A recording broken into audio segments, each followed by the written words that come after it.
பார்த்தீங்கன்னா, நம்ம தனுஷும் வெற்றிமாறனும் திரும்பவும் ஒரு படம் பண்ண போறாங்க. வடச்சென்னை 2 இல்லங்க. இது வந்து தமிழ் முருகன் சொல்லிட்டு ஒரு நியூ ஃபிலிம்.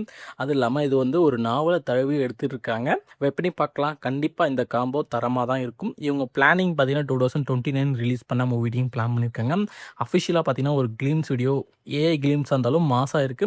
வெயிட் பண்ணி பார்க்கலாம். லாஸ்ட் வீக் பார்த்தீங்கன்னா தெலுங்குல வந்து என்டிஆர் வந்து முருகரா வந்து ஒரு படம் நடிக்க போறாரு அப்படின்னு சொல்லிட்டு காட் ஆஃப் வார்ன்னு சொல்லிட்டு மூவி ஸ்டார்ட் பண்ண போறோம்னு சொல்லிட்டு அஃபிஷியலா ஒரு போஸ்ட் ரிலீஸ் பண்ணி மூவி டீம் கன்ஃபார்ம் பண்ணியிருந்தாங்க.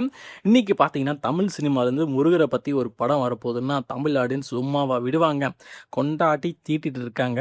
கண்டிப்பாக வந்து இந்த 2 படமும் ஆடியன்ஸ் மத்தியில் பெருசாக பேசப்படும்னு நினைக்கிறேன். இந்த படத்தை பொறுத்தவரையும் பார்த்தீங்கன்னா ஆக்டர் தனுஷ் இதில் இம்பார்ட்டன்ட் ரோலில் ப்ளே பண்ணுறாரு. முருகராக நடிக்க போகிறாருன்னு நினைக்கிறேன். வெயிட் பண்ணி பார்க்கலாம்.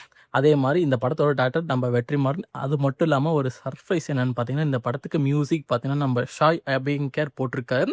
எப்படி பார்க்கலாம். லாஸ்ட்டாக பார்த்தீங்கன்னா நம்ம ஓம் படத்தில் நம்ம தனுஷ் கூட ஒர்க் பண்ணிட்டு இருக்காரு. கண்டிப்பாக கண்டினியூஸாக இந்த படத்தை வந்து ஒர்க் பண்ணுறாரு. வெற்றிமாறன் பொறுத்தவரையும் பார்த்தீங்கன்னா இப்போ வந்து அரசன் ஷூட்டிங்கில் இருக்காரு. ரொம்ப சீக்கிரமாகவே வந்து ஜாயின் பண்ண போகிறாரு. எப்படி பார்க்கலாம். நீங்கள் இந்த படத்துக்காக எவ்வளோ வெயிட் பண்ணீங்கன்னு சொல்லிட்டு கீழே கமெண்ட் பண்ணுங்கள்.